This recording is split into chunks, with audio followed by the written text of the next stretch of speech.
일부에서는 일부 찬양대가 오늘 부활절 칸타타로 하나님께 영광을 드렸습니다. 또 우리 아까 봉헌송에 나와서 우리 한마음교회 뮤지션들이 대거 참여한 지역사회 선교팀은 병원 선교를 주로 하고 있고요.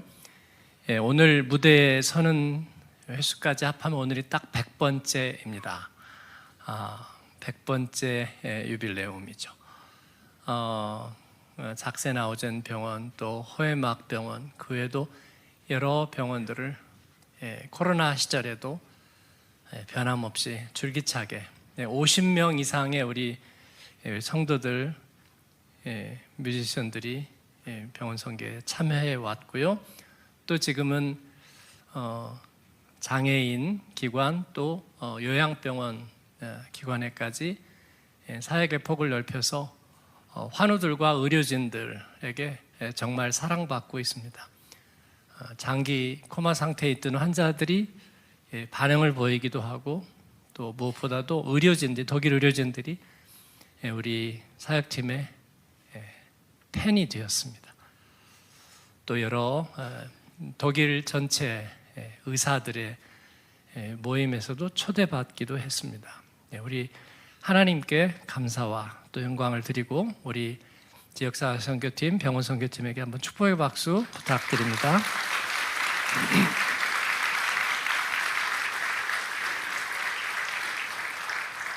오늘 여러분과 나눌 부활주일 설교의 제목은 빈 무덤과 생명의 길입니다.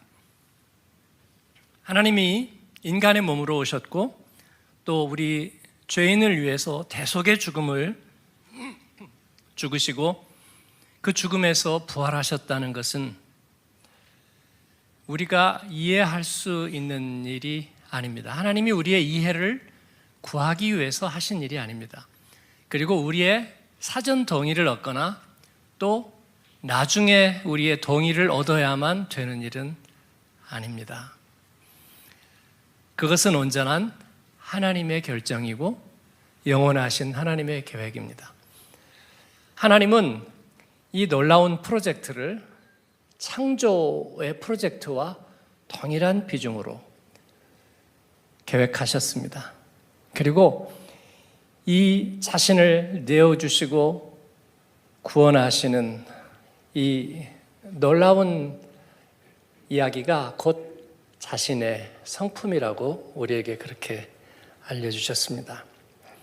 그 계획은 그냥 우리가 믿고 위로를 받기 위한 것이 아니라 그것은 하나의 문과 같습니다. 예수님은 나는 양의 문이라 말씀하셨습니다. 그래서 예수님의 그 부활의 복음은 우리 인간이 영원한 주님의 나라로 들어가는 관문, 게이트웨이가 되게 하셨습니다.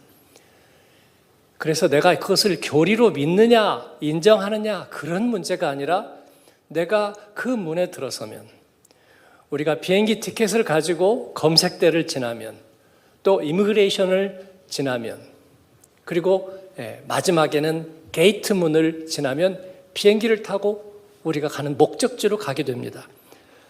저는 예수님의 부활은 바로 그와 같은 문과 같다고 그렇게 나누고 싶습니다. 누구라도 그 문에 들어서면 이전과 이후가 before와 after가 달라지는 줄을 믿습니다. 시편 24편 7절은 그렇게 노래합니다. 문들아 너희 머리를 들지어다. 영원한 문들아 들릴지어다. 영광의 왕이 들어가시리로다. 아멘. 오늘은 그래서 예수님의 빈 무덤이 문이 되었다는 사실을 여러분과 나누려고 합니다. 두 개의 문 이야기를 아십니까? 베두인들은 밤이 되면 이야기를 시작했습니다. 그래서 1001일 동안 밤에 한 이야기라는 아라비안 나이트, 거기에는 수많은 이야기들이 있는데 그 아라비안 나이트 중에는 어떤 이야기가 있냐면 다시는 웃지 않은 남자, The Man Who Never Left Again 이라는 이야기가 있습니다. 그 이야기에는 하루 종일 울고 있는 11명의 남자가 있고, 그리고 그 11명의 하루 종일 우는 남자들을 위해서 돌보는 책임을 맡은 한 명의 청년이 있었습니다. 그 이야기인데, 이 청년은 이 11명의 하루 종일 우는 사람들을 돌볼 책임을 가지고 있지만 한 가지 해서는 안 되는 일이 있는데 왜 우냐고 물어봐서는 안 됩니다. 그러는 사이에 그 11명의 남자들이 하나하나 죽어갑니다. 그리고 이제 마지막 남자가 죽어가는 거예요. 침상에서 임종을 앞두고 있는데 이 청년은 이제 마지막 기회를 놓치지 않고 싶었습니다. 그래서 정말로 궁금했어요. 왜 하루 종일 우는지. 그래서 마지막 남자에게 금기를 깨고 물어봤습니다. 도대체 왜 당신들은 평생을 날마다 울다가 죽어가느냐고. 그랬더니 그 침상의 남자는 자기들이 종일 앉아서 울고 있던 그 뜰의 뒤쪽에 숲을 뒤로 가면 하나의 비밀의 문이 있다고. 그 문에 들어가면 너도 우리가 왜 울었는지 알게 될 거라고. 그러나 내가 아버지같이 너를 생각해서 사랑해서 하는 말인데 들어가지 말라고. 들어갔을까요? 안 들어갔을까요? 안 들어갔으면 얘기가 끝나는 거죠. 그 청년은 그 얘기를 듣고 안 들어가 볼 수 없잖아요. 그래서 그 문으로 들어갔더니 거기에는 비밀 통로가 있었습니다. 그 통로를 향해서 3일을 걸어갔더니 신비로운 해안이 나타났습니다. 그 해안에 서 있으니까 독수리 한 마리가 날아오더니 자기를 태우고 먼 섬으로 데리고 가서 구름 사이를 날아서 그 섬에다가 자기를 떠뜨렸습니다. 그 섬에는 환상적인 왕국이 있고 정말 먹을 게 있고 너무나 아름답고 좋은 곳이었습니다. 그리고 거기에는 누가 있냐면 정말 아리따운 공주가 있었는데 그 공주가 자기를 기다리고 있었습니다. 그래서 나와 결혼해서 이 왕국의 왕이 되어주세요 라고 얘기했습니다. 뭐라고 얘기했을까요? 아버겐. 결혼했습니다.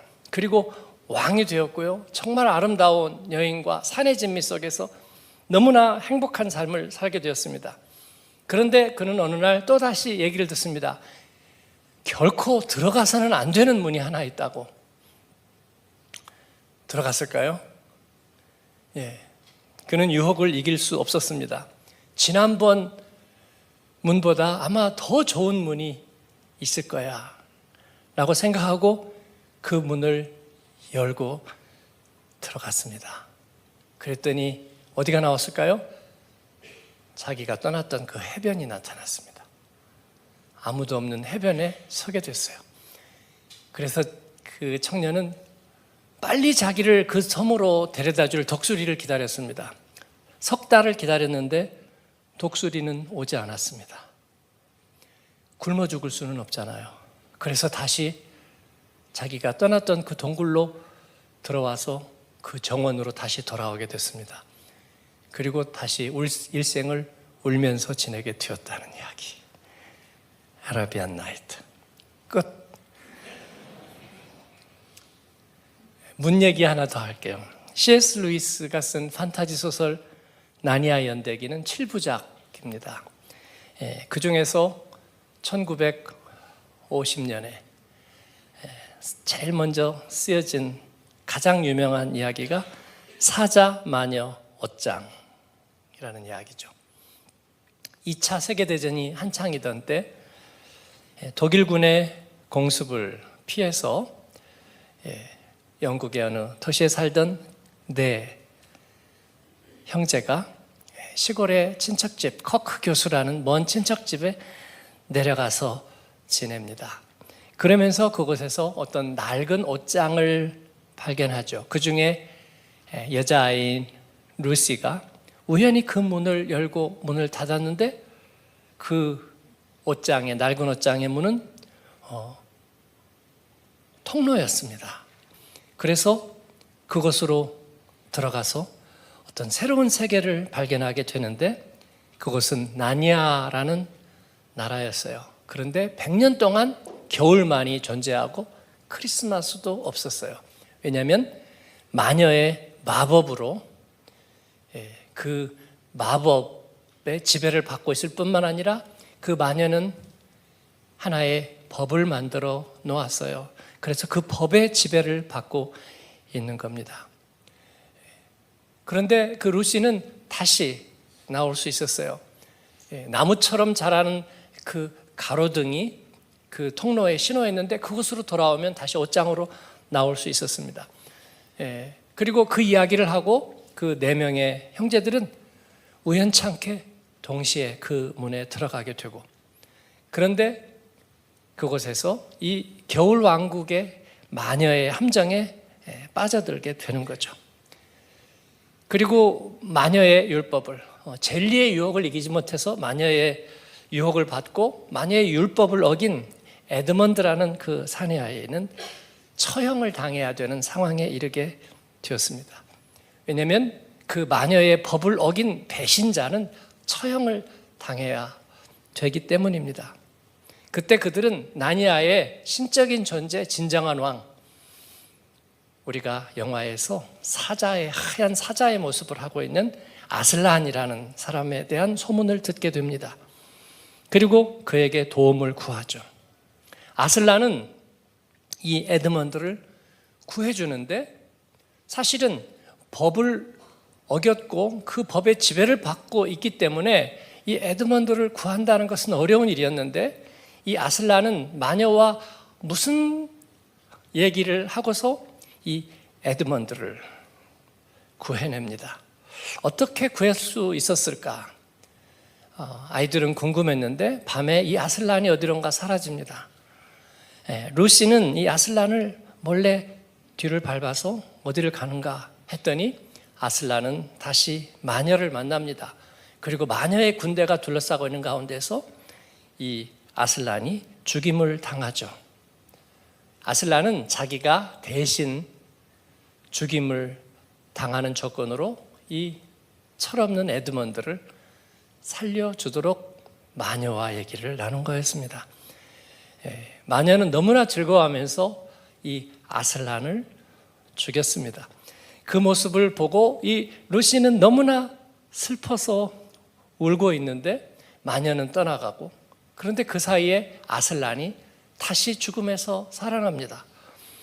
너무 놀랐는데 그 이유는 마녀는 자기의 율법 중에 누군가가 죄인을 대신해서 희생하는 자는 다시 살아날 수 있다는 규정을 잊어버린 거였습니다. 그래서 이 네 남매는 원래의 나니아의 그 군대를 도와서 마녀의 군대를 물리치고 케업 페러벨이라는 그 왕국의 왕좌의 왕과 왕비가 되어서 다스리게 됩니다. 수십 년을 그곳에서 지내면서 과거의 어린 시절을 까맣게 잊었는데 어느 날 사냥을 갔다가 우연히 처음에 옷장에서 나왔을 때에 그 가로등을 발견하게 됩니다. 그곳을 향해서 몸을 돌리는 순간 그 4명은 옷장 밖으로 다시 나오게 되는 거죠. 수십 년의 시간이 지난 줄 알았는데 1초도 지나지 않았습니다. 그들은 여전히 어린 모습이었어요. 그러나 그들의 기억은 여전히 생생합니다. 그리고 아슬란의 이야기를 기억합니다. 한 번 나니아의 왕과 여왕이 되었던 사람은 영원히 그렇다고 한 말을 기억하고 그 얘기를 그 커크 아저씨에게 얘기했더니 커크 아저씨는 그 말을 믿어주면서 너희가 언젠가는 다시 그곳에 가게 될 거라고 얘기합니다. 끝. 230페이지를 제가 이렇게 탁월하게 정리해 드렸습니다. 앞의 문과 두 번째 문은 너무 이야기가 다르지요? 또 하나의 문이 있습니다. 오늘 우리가 읽은 사도행전의 말씀은 마가의 다락방에서 성령의 임재를 경험한 베드로가 시편 16편의 그 다윗의 시편을 인용하면서 예수님이 부활하셔서 그 다윗의 예언을 이루셨다고 선포하는 장면입니다. 그 자신이, 그 베드로가 빈 무덤에 들어갔다 나왔습니다. 빈 무덤에 들어갔다 나오면서 주님이 그곳에 시신으로 계시지 않다는 것을 발견했는데 그 사실이 전부 다가 아닙니다. 그는 루시와 그 4명의 아이들이 그 옷장에 들어가서 다른 세계에 들어간 것처럼 이 베드로는 그 빈 무덤에 들어가면서 그는 다른 세계에 들어서게 되었습니다. 그는 이를 선포하는 것입니다. 죽임당하신 하나님의 아들 거룩하신 예수 그리스도는 더 이상 음부에 던져져서 썩임을 당하지 않으신다고 선포하고 있는 겁니다. 여러분, 인간의 육체의 생명이 끝나면 인간의 안에 살고 있는 미생물들은 인간의 장기를 먹기 시작합니다. 그래서 몸은 썩고 부패해 가는 것입니다. 그래서 시신이 만약에 어디선가 발견된다면 법의학자들은 사망 시간을 추정할 때 그의 몸이 언제 부패하기 시작했느냐로부터 이를 추정하기 시작합니다. 그래서 로마서 8장은 피조물의 썩어짐의 종노릇하는 이 하나님 없는 인생에 대해서 탄식하고 있습니다. 그런데 이 예수님은 그 썩어짐에 내어 버려지지 않았다는 것입니다. 그 예수님의 빈 무덤의 문을 지나가는 이는 다시 썩어짐으로 돌아가지 않는다고 하는 것입니다. 그 대신에 하나님의 영원한 생명의 정원의 문으로 들어가게 된다고 약속하고 있습니다. 사랑하는 여러분, 우리가 예수님의 부활을 믿는 것은 죽은 자가 살았다는 어떤 생물학적인 물리적인 현상을 내가 이해하고 인정하고 수긍하는 것이 아닙니다. 우리는 하나님이 우리를 위해서 만들어 놓으신 그 문으로 들어갈 수 있게 되는 것입니다. 그 문을 지나면 우리는 이상한 나라의 앨리스처럼 이상한 곳으로 가지 않습니다. 아라비안 나이트의 남자들처럼 향락의 낙원이 있는 곳으로 갔다가 크게 놓친 게 아쉬워서 울면서 후회하면서 일생을 보내게 될 그런 문이 아닙니다. 나폴레옹은 1806년에 유럽 제패의 야심을 가지고 승리의 기념탑을 세우기 위해서 파리의 중심에 개선문을 세웠습니다. 그 개선문을 중심으로 또 뭐가 있죠? 여러분이 좋아하는 샹젤리제, 또 여러 가지 거대한 문을 세웠지만 그러나 그 문을 지나는 사람 어느 누구도 영원한 승리를 보지 못했고 썩지 아니함을 경험할 수는 없었습니다. 헛된 역사의 자취일 뿐이에요. 미국의 세인트레이스에 있는 거대한 아치가 1965년에 세워진 그곳은 서부로 가는 관문이라 한때 엘도라도 금맥을 찾아서 서쪽으로 향했던 사람들, 서부로 가는 관문들. 그러나 여러분, 인간의 역사에는 인간의 영혼을 위한 관문이란 없습니다. 그런 것은 있었던 적이 없어요. 인간의 헛된 꿈에 문이 있었을 뿐이고요. 그리고 그 끝은 죽음의 썩어짐입니다. 오늘 말씀에서는 하나님께서는 그의 거룩한 자에게 썩음을 당하게 하지 않으시겠다고 말씀하십니다. 우리는 부활하신 예수님을 만나고 우리의 비전과 우리의 꿈과 우리의 믿음이 썩지 않는다는 것을 알게 되었습니다. 이상합니다. 나같이 작고 연약한 한 그리스도인을 통해서 하나님은 썩지 않는 영광을 나타내십니다. 그리고 우리에게 생명의 길을 보이셨다고 선포합니다. 우리들의 부모님과 또 그 부모님은 예수님을 믿고 그 썩지 않는 문을 통과하셨습니다. 그리고 하늘의 별이 되고 주님의 우편에 서 우리를 위하여 중보하고 그리고 주님 나라의 그 아름다운 사역을 감당하고 계시는 줄을 믿습니다. 사랑하는 여러분, 예수님은 죄와 죽음을 이기고 다시 사셨습니다. 그의 빈 무덤은 우리에게 영원한 기쁨과 또 생명으로 향하는 문이 되었습니다. 아라비안 나이트처럼 다시 눈물 흘리는 자리로 돌아가지 않을 것입니다. 형벌받는 자리로 돌아가지 않을 것입니다. 피조물의 썩어짐의 종노릇하는 자리로 돌아가지 않을 것입니다. 그는 양의 문이십니다. 우리가 주님과 함께 죽었으면 주님과 함께 다시 살 줄을 믿습니다. 우리가 주님 안에서 뿌린 선한 씨앗은 절대로 좌절과 절망의 눈물이 되지 않을 것입니다. 주님의 영광을 위하여 쓰임받은 어느 것 하나도 땅에 떨어지지 않을 것입니다. 그러므로 감사함으로 그 문에 들어서십시오. 감사함으로 그의 궁정에 들어서십시오. 예수님의 부활을 내가 지나야 될 문으로 고백하고 그 문에 들어서십시오. 그리고 썩지 아니함을 위하여 헌신하고 또 쓰임받는 저와 여러분 주의 교회 되기를 축복합니다. 아멘. 기도하겠습니다.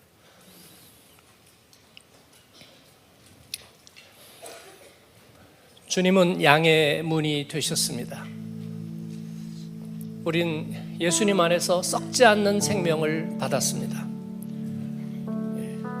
세상은 모든 것은 지나가 버린다고, 그냥 조금만 참으면 다 지나갈 거라고, 그 얘기는 썩는다는 이야기입니다.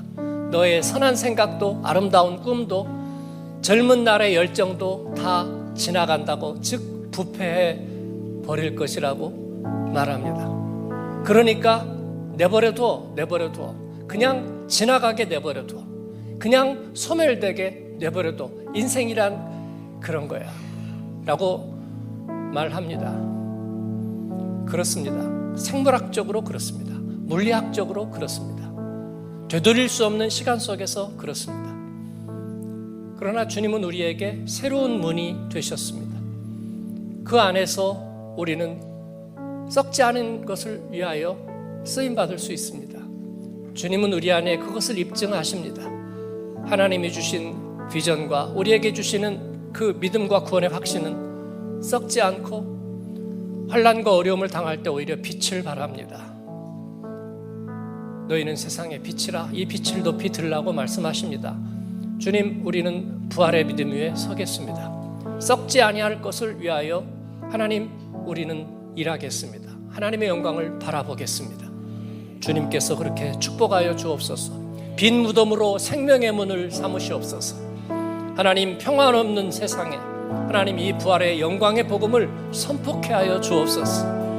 하나님, 우리는 그 길을 걷겠습니다. 주님 앞에 이 마음을 드립니다. 우리 오른손을 들고 주여 한번 부르며 우리의 고백을 드리고 기도하겠습니다. 주여, 하나님 감사합니다. 오늘 주님 앞에 부활주일 거룩한 주님, 하나님 우리에게 생명의 문이 되셨습니다. 문들아 너희 머리를 들지어다. 영원한 문들아 들릴지어다. 영광의 왕이 들어가시리로다.